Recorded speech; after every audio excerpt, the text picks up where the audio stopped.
Hello বন্ধুরা, প্রাচীন বিশ্বের বিজ্ঞানী এবং উদ্ভাবকরা তারা কিভাবে কোন প্রযুক্তি দিয়ে তাদের সময়কার এসব অবিশ্বাস্য স্থাপনা এবং জিনিসপত্রগুলো তৈরি করেছিল তার রহস্যভেদ করা এখন পর্যন্ত সম্ভব হয়নি, কারণ এগুলো কিভাবে কোন প্রযুক্তিতে তৈরি করা হয়েছিল তা বর্তমান বিজ্ঞানীরাও টেকনোলজি দিয়ে ব্যাখ্যা করতে পারে না। আর মায়াজালের আজকের এপিসোডে আমরা প্রাচীন সময়ের আবিষ্কৃত এমন সব স্থাপনা দেখতে চলেছি যা দেখলে আপনি মনে প্রাণে বিশ্বাস করতে বাধ্য হবেন যে সেই সময়েও হয়তোবা বর্তমান সময়ের চাইতে অনেক বেশি উন্নত টেকনোলজি ছিল।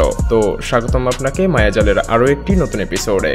বলতে গেলে মায়ানমারের কিয়াকটিও স্তূপ ফিজিক্সকে বৃদ্ধাঙ্গুলি দেখিয়ে এখনো শত শত বছর ধরে এভাবেই দাঁড়িয়ে আছে। এটি দেখে যে কারোর মনে হতে পারে যে এটা এখনই পড়ে যাবে, কিন্তু এমনটা কখনো ঘটেনি। প্রায় 2500 বছর ধরে এই পাথর এখানেই আছে, যার উপর সোনার প্রলেপ দেয়া আছে, অথচ এটা কোনো কিছুর সাথেই সংযুক্ত নেই। স্তূপটি একটি বুদ্ধিস্ট আইকনে পরিণত হয়েছে, আর বর্তমানে এটা বৌদ্ধদের জনপ্রিয় একটি তীর্থস্থান। স্থানীয় জনশ্রুতি অনুসারে এটা মূলত গৌতম বুদ্ধের চুল দ্বারা আটকে দেয়া আছে। আরো একটি গল্প এখানে প্রচলিত আছে, আর তা হলো প্রাচীন এক রাজা তার অলৌকিক শক্তি দিয়ে এটাকে এখানে এভাবেই বেঁধে রেখেছিল, তাই এটা আর কখনোই গড়িয়ে পড়বে না। পরবর্তীতে এই পাথরের উপর একটি মন্দিরও তৈরি করা হয়। বর্তমানে জায়গাটিতে বছরের একটি দিন জনপ্রিয় উৎসবও পালন করা হয়, যেখানে প্রায় 90,000 মোমবাতি জ্বালানো হয়। এবার আমরা কথা বলবো পৃথিবীর বিখ্যাত তিউনেশিয়ার এই সিস্টেরাইন সম্পর্কে। এই প্রতিটি সিস্টেরাইনের দৈর্ঘ্য 300 ফুটেরও বেশি। এগুলো একসময় পৃথিবীর দীর্ঘতম জলাশয়ের সঙ্গে যুক্ত ছিল। এত শত বছর পরেও এটি এখনো এখানে দাঁড়িয়ে আছে, তবে বেশ কিছু অংশ ধ্বংস হয়ে গিয়েছে। একদল বর্বর মধ্যযুগে এই জায়গাটিতে হামলা করে এগুলোকে পরিণত করেছিল শস্যাগার, ঘোড়ার আস্তাবল এবং বাসস্থান হিসেবে। আপনি এর মধ্যে প্রবেশ করলে মনোমুগ্ধ না হয়ে পারবেন না। প্রায় 2000 বছর আগে মানুষেরা এগুলোকে তৈরি করেছিল প্রচুর পরিমাণে পানি সংগ্রহের জন্য। সৌভাগ্যবশত এটার এখনো যতটুকু অংশ ধ্বংস হওয়া বাকি আছে তার দায়িত্ব গভর্নমেন্ট নিয়েছে, আর এখন এটা গভর্নমেন্ট দ্বারাই রক্ষণাবেক্ষণ করা হয়।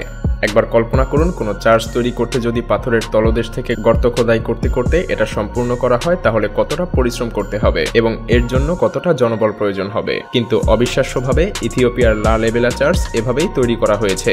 আপনি এমন চার্চ পৃথিবীর আর কোথাও দেখতে পাবেন না। পাথরের তৈরি এখানে বেশ কয়েকটি চার্চ রয়েছে, আর সবগুলোই একই পদ্ধতিতে তৈরি করা হয়েছিল।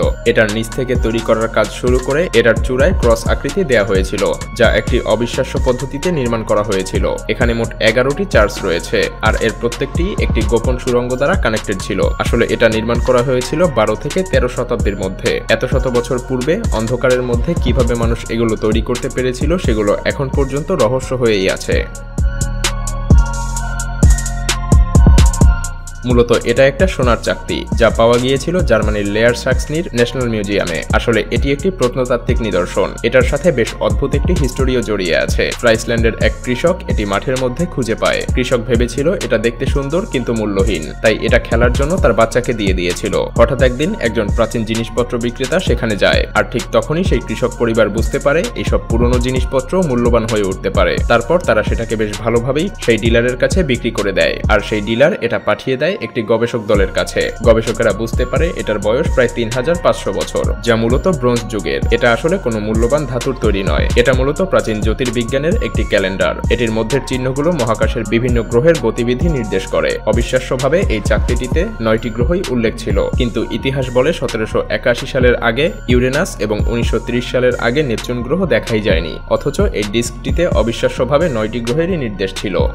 প্রাচীন রোমানদের শক্তিশালী এই জলাধার এবং পাইপ সিস্টেমগুলোর কথা না বললেই নয়। বর্তমান তুরস্কে অবস্থিত এই স্থাপনাটি তৈরি করা হয়েছিল রোমান যুগে, যদিও এটা নিয়ে অনেক বিতর্ক রয়েছে। এটাকে বলা হয় পাতারা পাইপ। কেউ মনে করে রোমানরা এখান থেকে চলে যাওয়ার পরে এটা নির্মাণ করা হয়েছে, আবার কেউ কেউ মনে করে রোমানরা এটা তৈরি করে তাদের কাছে একটি কলোনি তৈরি করেছিল। রোমানদের দ্বারা তৈরিকৃত অন্য কোনো পাইপ সিস্টেমের সাথে এই পাইপগুলোর কোনো মিল নেই। তবে 1993 সালে এখানে রোমানদের দ্বারা তৈরিকৃত একটি পিলার পাওয়া গিয়েছিল, আর সেই পিলারের ওপর অনেক ক্রিয়াকলাপের বিবরণ পাওয়া যায়। আসলে এটা তৈরি করার মূল উদ্দেশ্য ছিল কয়েকটি শহরকে একসঙ্গে সংযুক্ত করা।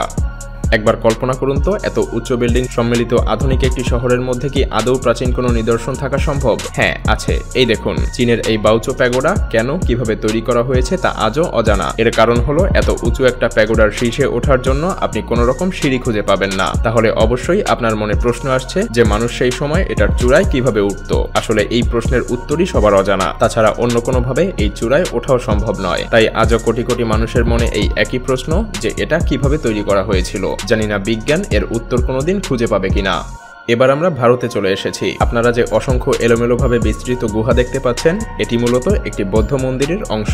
এটা অজানা এক টেকনোলজিতে প্রায় 2000 বছর আগে তৈরি করা হয়েছিল। একবার কল্পনা করুন, মাত্র একটি পাথর কেটে প্রায় 2000 বছর পূর্বে কিভাবে এমন একটা মন্দির তৈরি করা সম্ভব। আসলে এখানকার কোনো কিছু দেখেই তৈরি করার কৌশল সম্পর্কে তেমন কিছুই জানা যায়নি। এটা তৈরির শুরু থেকে এখন পর্যন্ত এখানে অসংখ্য মানুষ এটার উপাসনা করতে আসে। এখানে একটিমাত্র পাণ্ডুলিপি ছিল, যার অর্থ ছিল আনন্দ সেতির পুত্র পুসিয়ানাকা, যেটা তেমন কোনো অর্থ বহন করে না। তবে এটা তৈরির কৌশল এখন পর্যন্ত রহস্য হয়ে আছে।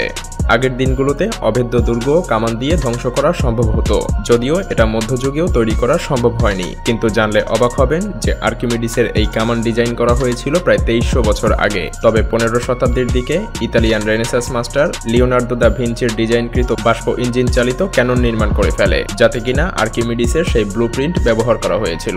আর্কিমিডিসের নকশার কামানটিতে বারুদ ব্যবহারের পরিবর্তে 2টি ব্রোঞ্জের তৈরি নল পাথরে পুরনো ছিল, আর যেখানে জলের একটি পাত্রে তাপ প্রয়োগ করা হতো, আর এরপর বাষ্পের শক্তি পাথরগুলোকে প্রবল বেগে নিক্ষেপ করত।